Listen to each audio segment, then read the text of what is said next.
자, 오늘 새벽에 우리에게 주시는 하나님 말씀을 받겠습니다. 오늘은 잠언 24장 21절에서 24절까지 말씀을 우리가 한 절씩 교독하여 받도록 하겠습니다.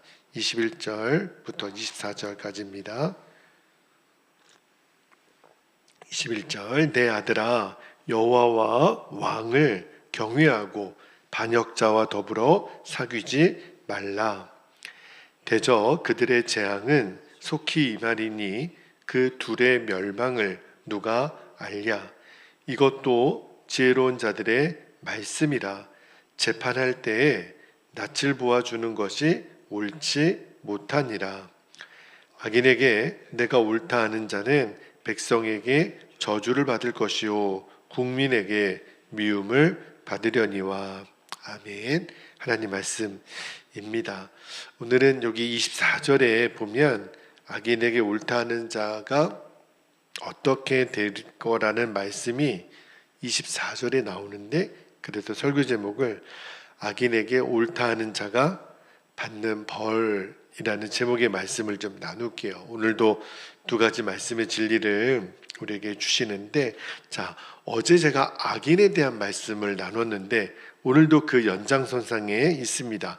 첫 번째 주시는 말씀의 진리는 정당한 권위입니다. 그냥 권위가 아니고 정당한 권위를 거스르는 자에게는 재앙과 심판이 있을 뿐이라는 말씀을 좀 나눌게요. 자, 21절 말씀을 다시 한번 좀 볼게요. 21절에 보니까 내 아들아 여호와와 왕을, 하나님과 왕을 경외하고 반역자와 더불어 사귀지 말라, 이렇게 이제 말씀하죠. 자, 여기 보면 하나님과 왕을 경외한다라는 표현이 나와요. 여기 경외한다라는 거는 이제 두려움과 존경을 이렇게 의미하는 말이거든요. 그러니까 이때 이 본문에 나오는 여기 왕이 있죠. 이 왕은 한 나라의 왕을 의미하는데 전제가 있어요. 그러니까 그 왕은 하나님과 나란히 있잖아요. 그러니까 이 왕은 하나님의 뜻에 의하여 세워진 왕, 그런 의미예요. 그러니까 우리가 보통 이게 세상 정치에 대해서도 많은 분들이 이렇게 무관심하고 또는 이렇게 침묵하는 경우가 많이 있죠. 그러니까 악한 왕에 대해서 이렇게 침묵이나 굴종으로 이렇게 일관해야 된다라고 하는 생각이 잘못됐다라는 거예요. 물론 여러분 기억하시죠? 엘리야 같은 경우도 그 선지자가 아합과 같은 악한 왕에 대해서도 진짜 아주 그렇게 쓴소리를 하고 어떤 비판도 하고 비난도 했던 사람으로 유명하죠. 다윗에게도 나단 선지자가 정말 충언을 했었잖아요. 근데 여기 말씀에 보면 하나님과 왕을 반역하는 자, 그러니까 뭐 엘리야나 나단 같은 선지자의 역할도 있지만 여기 보면 그 반역하는 자와는 결코 사귀지 말라. 그 이유가 이어지는 22절에 나와요. 자, 22절도 한번 볼게요. 22절에 보면 대저 그들의 재앙은, 반역자들의 재앙은 속히 임하리니 그 둘의 멸망을 누가 알랴. 하나님과 하나님이 세우신 왕을 반역하는 자들에게는 멸망이 오게 될 거다, 이렇게 말씀하세요.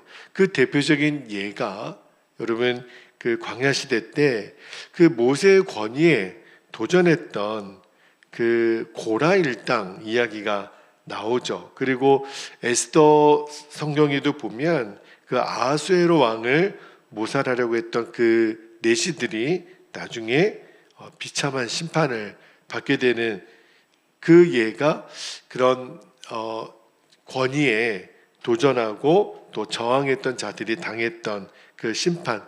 그러니까 그런 사람들과 잘못 이렇게 휩쓸리거나 손을 잡게 되면, 제가 여러 번 우리가 말씀 시간에도 나눴지만 절대로 사람을 죽이는 일에 우리가 쓰임받지 않기를 그렇게 늘 제가 말씀을 드리는데, 하물며 하나님이 세우신 권위에 대해서 우리가 반역하고 우리가 방종하고 또 대적한다면 그게 얼마나 위험한 일인가를 말하는 거예요. 여러분, 왕은 하나님이 세우신 최고의 어떤 권위를 가진 사람이라는 것에 대해서 우리 기독교는 굉장히 그런 의미에서는 보수적이라고 말할 수 있을지 모르겠지만, 우리는 로마서 말씀에도 있는 것처럼 모든 권위는 하나님께로 말미암는다고 믿잖아요.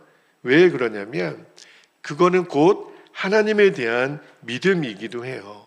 하나님이 세우신 어떤 지도력, 하나님이 세우신 권위에 대해서 우리가 순종하는 것은 하나님 그분에 대한 순종의 의미로 우리가 마땅히 우리가 해야 될 도리라고 기독교는 가르칩니다. 전제는요, 그 권위가 정말 제가 여러 번 말씀드리지만 하나님이 세우신 권위, 다시 말하면 정당한 권위, 올바른 권위이어야 합니다. 만약에 불의한 어떤 권위나 어떤 불법으로 세워진 권위나 이런 것에 대해서는 그것도 순종하라, 이것은 아닌 겁니다. 그러나 하나님이 세우시고 그 정의가 정당하다면 우리에게 필요한 덕목은 그 권위에 대한 순종과 또 지지를 해야 된다라는 거죠. 그런데 제가 왜 이야기를 드리냐면 오늘날 이 땅을 보면 정말 이 하나님이 세우셨다라고 하는 권위에 대해서 우리가 얼마만큼 순종하고 또 지지하고 또 우리가 인정하는가, 사실은 굉장히 지금 어려운 시대를 우리가 살고 있습니다. 그냥 무조건적으로 이 권위에 대해서 저항하고 또 반대하는 그런 일들이 많기 때문에 그래요. 요즘처럼 어떤 이렇게 공권력이라 그러죠. 어떤 사회 공공의 권위가 이렇게 정말 땅바닥에 떨어진 때가 있었던 때가 있을까? 뭐 대통령이나 또는 정치 지도자들 권위에 대해서 전혀 우리들이 존중하거나 정말 그런 태도가 거의 없잖아요.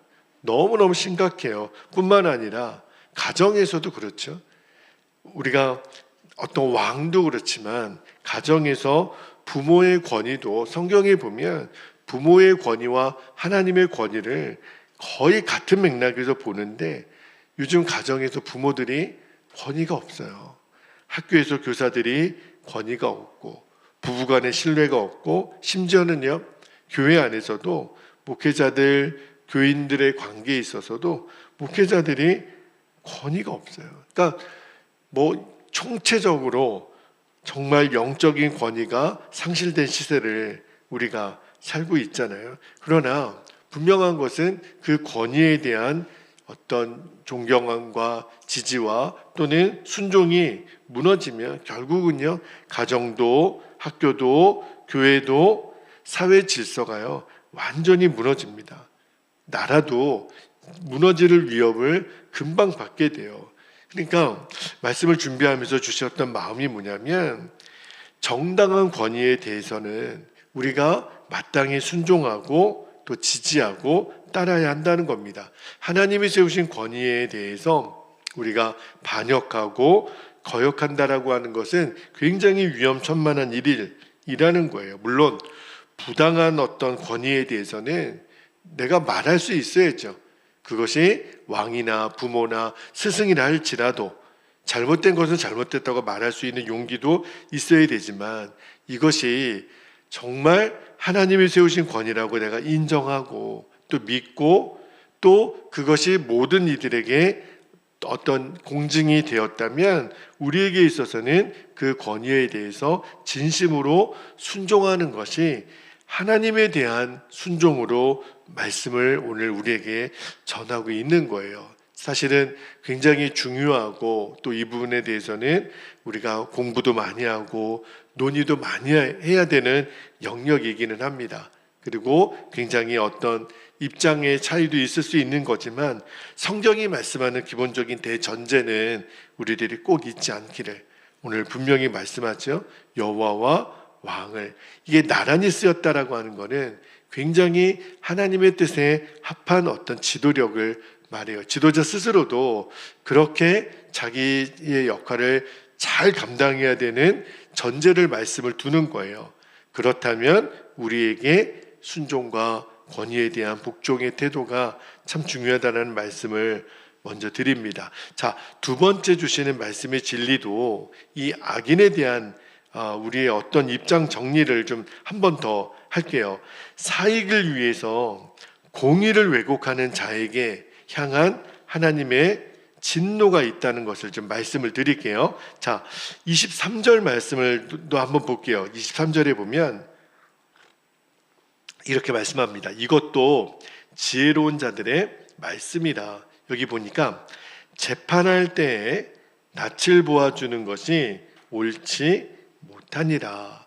여러분 요즘 그 드라마 중에서도 그런 어떤 법적 어떤 재판이나 어떤 검사든 변호사든 그런 좀 재판에 대한 그런 이야기들을 또 소재로 많이 이야기를 하더라고요. 그런데 그때도 잘 보면 진짜 유전무죄라고 그렇게 어떤 권력이나 돈이나 이런 것에 매수당해 가지고 그런 진짜 죄인을 죄가 없다라고 이렇게 바꾸는 그런 어떤 일들이 있다라는 게 보여지잖아요. 여기 보니까 낯을 보아준다. 이게 무슨 뜻이겠어요? 금방 의미가 오죠. 이게 공정한 재판이 아니에요.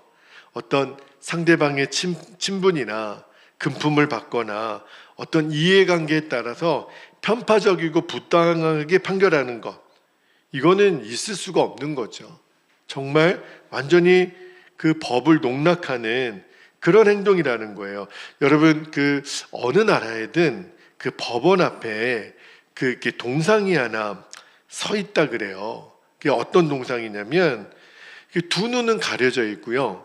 한 손에는 칼을 들고 있고 다른 한 손에는 저울을 들고 있는 동상이 있어요. 이게 그 히랍의 그 신화에 나오는 그 정의의 여신이라고 디케라고 하는 정의의 여신인데요. 여기 보면 저울이 나오죠. 저울의 여러분 대표적인 특징이 뭐냐면 정직하게 그 무게를 재는 도구이잖아요. 그러니까 다시 말하면 이거는 투명하고 정직하게 판결한다는 의미가 있고, 칼은 무슨 의미가 있을까요? 사회 질서를 파괴하는 자들에게는 응당한 제재와 벌을 가한다. 그런 의미가 있어요. 그런데 그 정의의 여신상 디케에 눈이 가려져 있어요. 이게 무슨 말일까요? 어떤 사사로운 인정이나 감정에 매이지 않겠다는, 어느 쪽에도 내가 편파적으로 편들어주지 않고 공평하게 또 정확하게 이 판정을 내리겠다. 그런 의미로 모든 그 법정 앞에 그 동상이 세워져 있다 그래요. 그러나 우리의 현실을 돌아보면 그렇지 못한 때가 너무 많아요. 여러분 전관예우라는 말 혹시 들어보셨나요? 어떤 이렇게 법정에서 예를 들어 그 사람의 전직이 판사거나 검사인데 지금 이렇게 변호사로 어떤 사건을 맡게 되잖아요. 그러면 그 수임한 소송에 대해서 다른 판사들이 그 변호사에게 유리한 판결을 내려주는 거예요. 보면 사법 공부할 때 동기였다, 내가 누구를 안다. 그러니까 그렇게 그런 사람에 대해서 은근히 편들어주는 일이 많다는 거예요. 동기나 또는 같이 공부했다거나 같은 어떤 검사를 같이 했다거나, 그러니까 팔은 안으로 굽는다고 그쪽의 편을 들어준다는 거예요. 또는 아주 어떤 고위 권력층들이 있잖아요. 기업의 총수나 인기 연예인이나 원래는 정확하게 법대로 해야 되는데 그런 어떤 여론이나 정치적인 이해관계 때문에 이게 정당한 재판이 이루어지지 않을 때가 너무 많아요.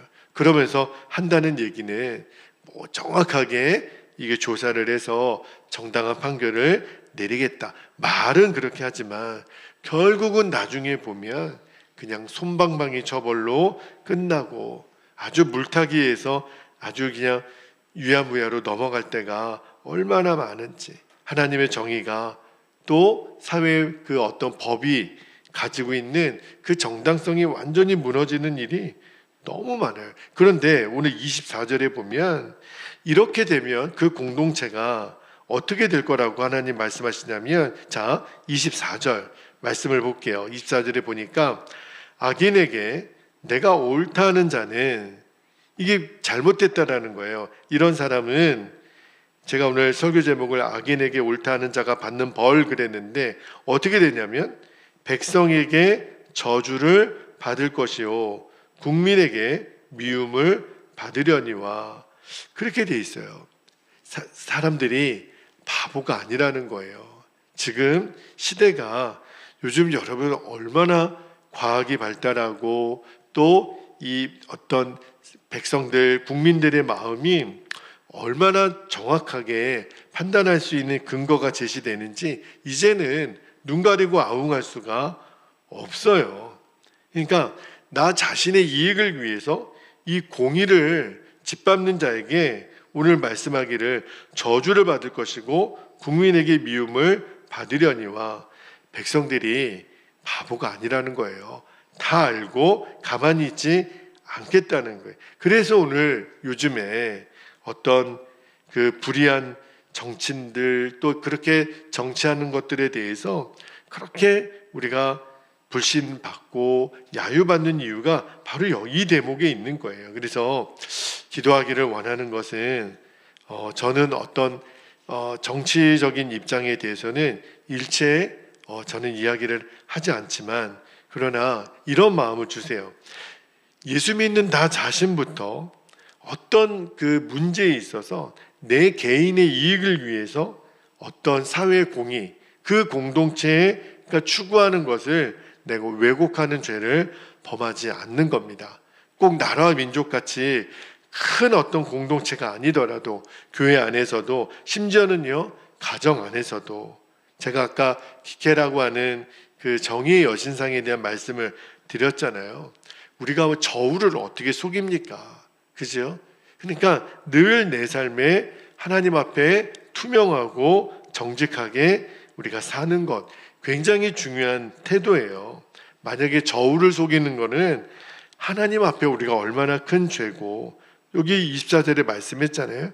백성에게 저주를 받을 것이고 미움을 받게 됩니다. 정말 그 공동체가 완전히 무너져요.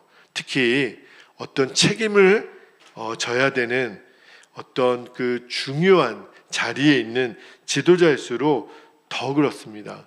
그래서 우리가 정말 위정자들을 위해서 정말 우리가 기도를 많이 해야 돼요. 그들의 어떤 선택이, 그들의 발언이, 어떤 그들의 행동이 굉장히 파급력이 크거든요. 그래서 제가 아까 말씀드렸잖아요. 권위는 하나님께로 주어진 것이기 때문에 그들 마음대로 자기 이익을 위해서 이용하는 일이 있어서는 안 됩니다. 그래서 우리가 기도하는 거예요. 하나님, 이 나라 민족이, 또 하나님이 세우신 공동체가 하나님의 말씀의 법대로 이루어지도록, 정말 공정하게 사용되도록, 그래서 이 불의에 가득 찬 세상이 하나님의 공의로 다시 세워지도록 우리가 기도의 사명을 감당하는 저와 여러분 되시기를 주님의 이름으로 축복합니다. 자, 이 시간에 주신 말씀 붙들고 함께 기도합니다. 두 가지 기도 제목을 나누고 기도할게요. 첫 번째는 정당한 권위를 거역하는 것은 재앙과 파멸을 자초하는 어리석은 행동이라는 것을 우리가 기억하기를 원합니다. 두 번째는 개인적인 이익을 위해서 이 공의를 왜곡하는, 자기 마음대로 이 정말 하나님이 세우신 질서를 파괴하는 그 죄를 우리가 절대로 범하지 않기를, 우리가 내 유익을 위해서 어떤 누군가를 이용하는 일이 없기를, 특히 우리 그리스도인 지도자들이 먼저 그 일에 세상에서 빛과 소금의 역할을 감당할 수 있기를 위하여 이 시간 주님의 이름을 간절히 부르고 통성으로 기도하겠습니다. 주여